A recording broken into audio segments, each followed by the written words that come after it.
All right, so I'm going to buzz through this really fast because I have a lot to talk about. Basically, I want to go through and talk about some of the things that we're doing at the Virginia Living Museum. How do I make this go away? It's fine, whatever. Okay, so has everybody been to the Virginia Living Museum? Most of you. Okay, I'm not going to spend a whole lot of time talking about us. You can look us up on the web. But basically, we consider ourselves sort of a zoo, nature center, aquarium, planetarium, all rolled into one. We have only Virginia native species on exhibit at our facility, and we are one of only 13 facilities across the United States that are, it's okay. Yeah, it's okay. One of only 13 facilities that are duly accredited by the American Alliance of Museums and the Association of Zoos and Aquariums. So we're really proud of that, and we like to think that we hold ourselves to really high standards of care for our animals. There we go. I am the curator of the ectotherms department. We recently, as of a year and a half ago, combined our herpetology and aquatics departments. So we have a lot of stuff going on, and I'm always crazy busy, but that's fine. We love it. We're always really excited to get into new projects and, of course, do our conservation projects. I want to also do a shout out for our reptile and amphibian weekend event that happens in March. See that on our website. If you would like to be a part of that, we're always looking for herp themed vendors to come out for that event.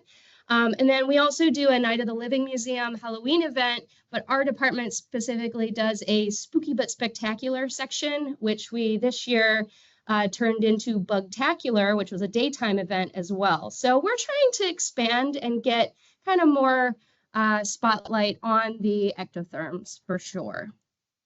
So I'm going to talk really fast about our three main herp conservation projects that we run at the museum. Frog Watch, thank you, Matt, for doing a great introduction. That'll save me some time. Our turtle census and our salamander survey. So Frog Watch, again, not going to spend too much time on this. We do trainings every year to get new volunteers. Our observation numbers are abysmal compared to yours. We don't have a lot of time to get out, but these acoustic recorders are very intriguing. I might talk to you about that later and how that all works. The last couple of years, we've decided to basically pull back on our training and make it just a shorter training sessions and get people to just go out on outings with us, because we were spending a lot of time and effort training volunteers to do recordings on their own, and they weren't doing it. So rather than do 8 hours of training with every single volunteer, we cut it back in half. So we have two 2-hour sessions that we do with them to get them certified. They can come out and join us. So unfortunately, that means our observation numbers have gone down a bit, but we feel that they're a bit more high quality, so to speak. And then if we do have that really engaged volunteer that wants to do things on their own, we'll spend the time with them to get them trained up and do it on their own. Here's just some visuals of some of our observations. This is the pooled data for over 1,300 observations to date since we started this in 2014. You can see we've had a lot of fluctuation over the years and a little bit of expansion in sites with some of our private people that do it on their own, but most of the observations occur basically at Newport News Park, Sandy Bottom, or Thomas Nelson. So that's Frog Watch. Jumping into our turtle census program, this is a mark recapture study that we have done at the museum to monitor the wild turtle community in Deer Park Lake that's right behind the VLM. The goal of this was to survey the proportion of native and invasive species of freshwater turtles in that lake. And this started basically as just an educational program for middle schoolers, and back in 2010. It has gone through many iterations over the years, but now it's a paid guest experience for participants 12 and up. We sell out on this event every single year. It is so, like, people love turtles, and people love coming out to measure turtles. There's no commitment, there's no prior training. They just get to come out and do science with us, which is really exciting. We set these hoop net traps at different places throughout the lake. We put them out the night before, we pull them the next day, we sort the turtles into bins, they get to see us pull the turtles out of the traps. And then we collect a whole bunch of data on them and put markings on their shells so that we can get recapture data in years after. So, you can kind of get an idea of what we catch the most of here. Mostly red-eared sliders, a lot of painted turtles. We do get a lot of recaptures, but we are still getting lots and lots of new turtles every single year. Our painted turtles are very trap happy. They come back every single time. We catch the same painted turtles, all 3 trappings each year. They love our bait, which is basically just guts and heads of fish that are leftover scraps from our aquatic food prep, and we save it and freeze it, and it's delicious. So here's our captures over the years. Obviously, you see that really big spike there in 2015. We got some new traps that year with smaller holes, so we were catching more turtles. And then you also see a bit of a jump a little bit later there in 2022. I think that's when we started using the aquatic food scraps as bait. They love it. So because the goal of this project not only is to educate people, but to kind of monitor those invasive species, you can see our proportion of native versus invasive species here in this figure. We have a lot of red-eared sliders. They're almost as numerous as all the other species combined. Some exciting news, though. We did partner with Hoffler Creek Wildlife Preserve, thanks to Sean, in reaching out to us. They wanted to do their own version of a turtle census, so they came and joined ours, and then we were able to do 2 monitoring sessions with them this past year. We caught 24 turtles and even had our first recapture on the second outing. They have a very high proportion of snapping turtles there. We caught a lot. And what was kind of cool was they have more true yellow belly sliders there in that population, very few red-eared sliders. So that was kind of exciting for us because we never see yellow belly sliders in our pond. Moving on, I want to talk briefly about this salamander survey that I've been trying so desperately to get off the ground. It's been a struggle. We got a grant in 2022, the Joseph Mitchell Grant in Herpetology from Herp League, to get this started. This is another mark recapture study to monitor population of redback salamanders or whatever we have on our property, and training volunteers how to properly find, handle, and measure these terrestrial salamanders. So we have tile arrays set up across the VLM campus. And then we flip the tiles, we measure the salamanders, we give them little glow-in-the-dark tattoos, and then we can monitor which ones are recaptures. This has had a very up and down trajectory for us, unfortunately.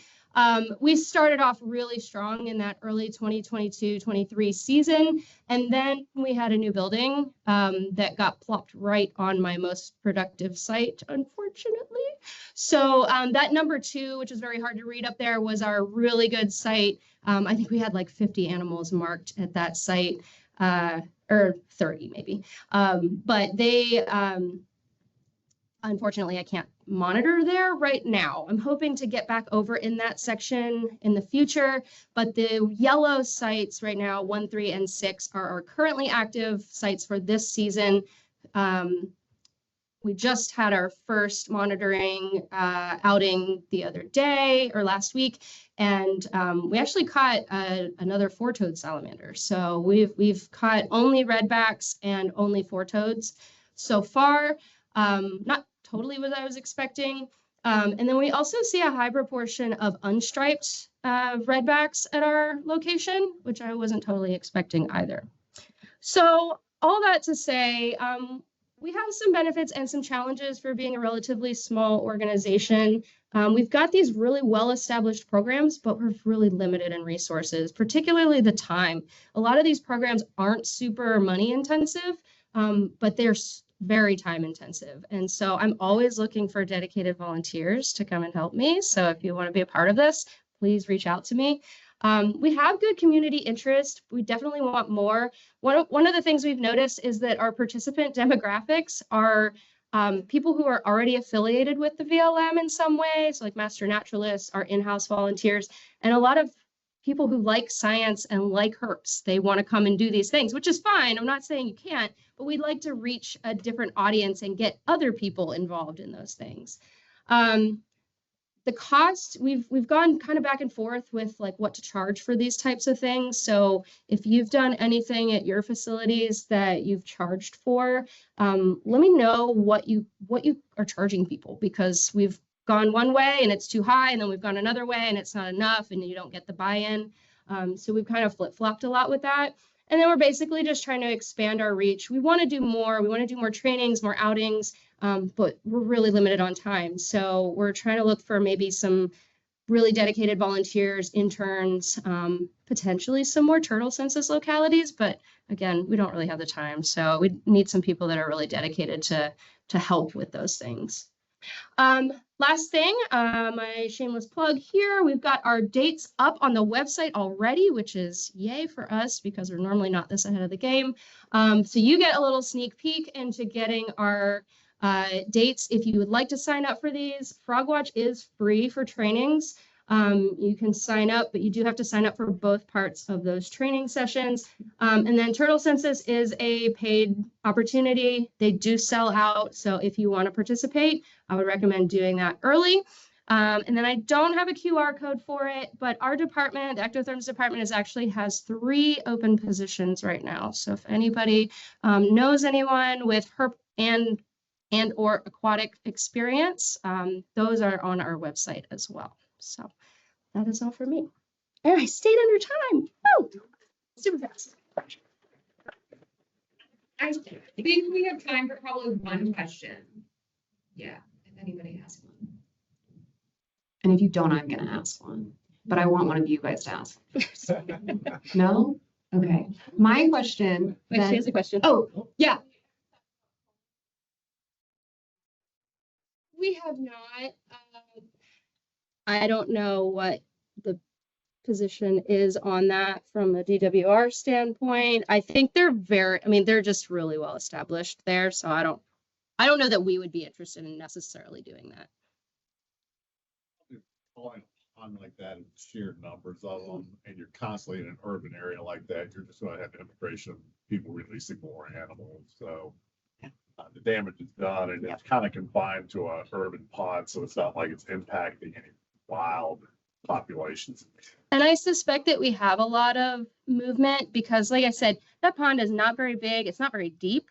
So the fact that we have like 500 animals marked, there's no way there's 500 animals in that pond. So I think they're just constantly moving. And like I said, we get a lot of new animals every year come in for our sampling. So I think there's just a lot of movement. Just your PR aspect. Yeah, that's not great. I don't know how AZA would like that either.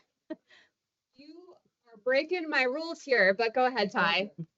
I noticed, I just remember, but your northern red belly suitor numbers were very low. Is that something you think is typical, or do you think that bait related since they're mainly herbivorous? That's a great question. We've seen the last couple years a number of young ones. So I don't know if we just had sort of a drop off of those species because we didn't see them for a while. And then we've gotten a couple young ones the last couple years. So I don't know if they're just kind of circling back around or if maybe we're not hitting them with the bait that we're putting out. This is very passive. So it's just whatever's there is what's coming into the traps. But that's a good question. Okay. I think She's going to kick me out. You I- can talk to me later. yeah, ask at the break. And Yeah. you, if you don't mind, go answer that question in the chat for me. Okay, next presentation.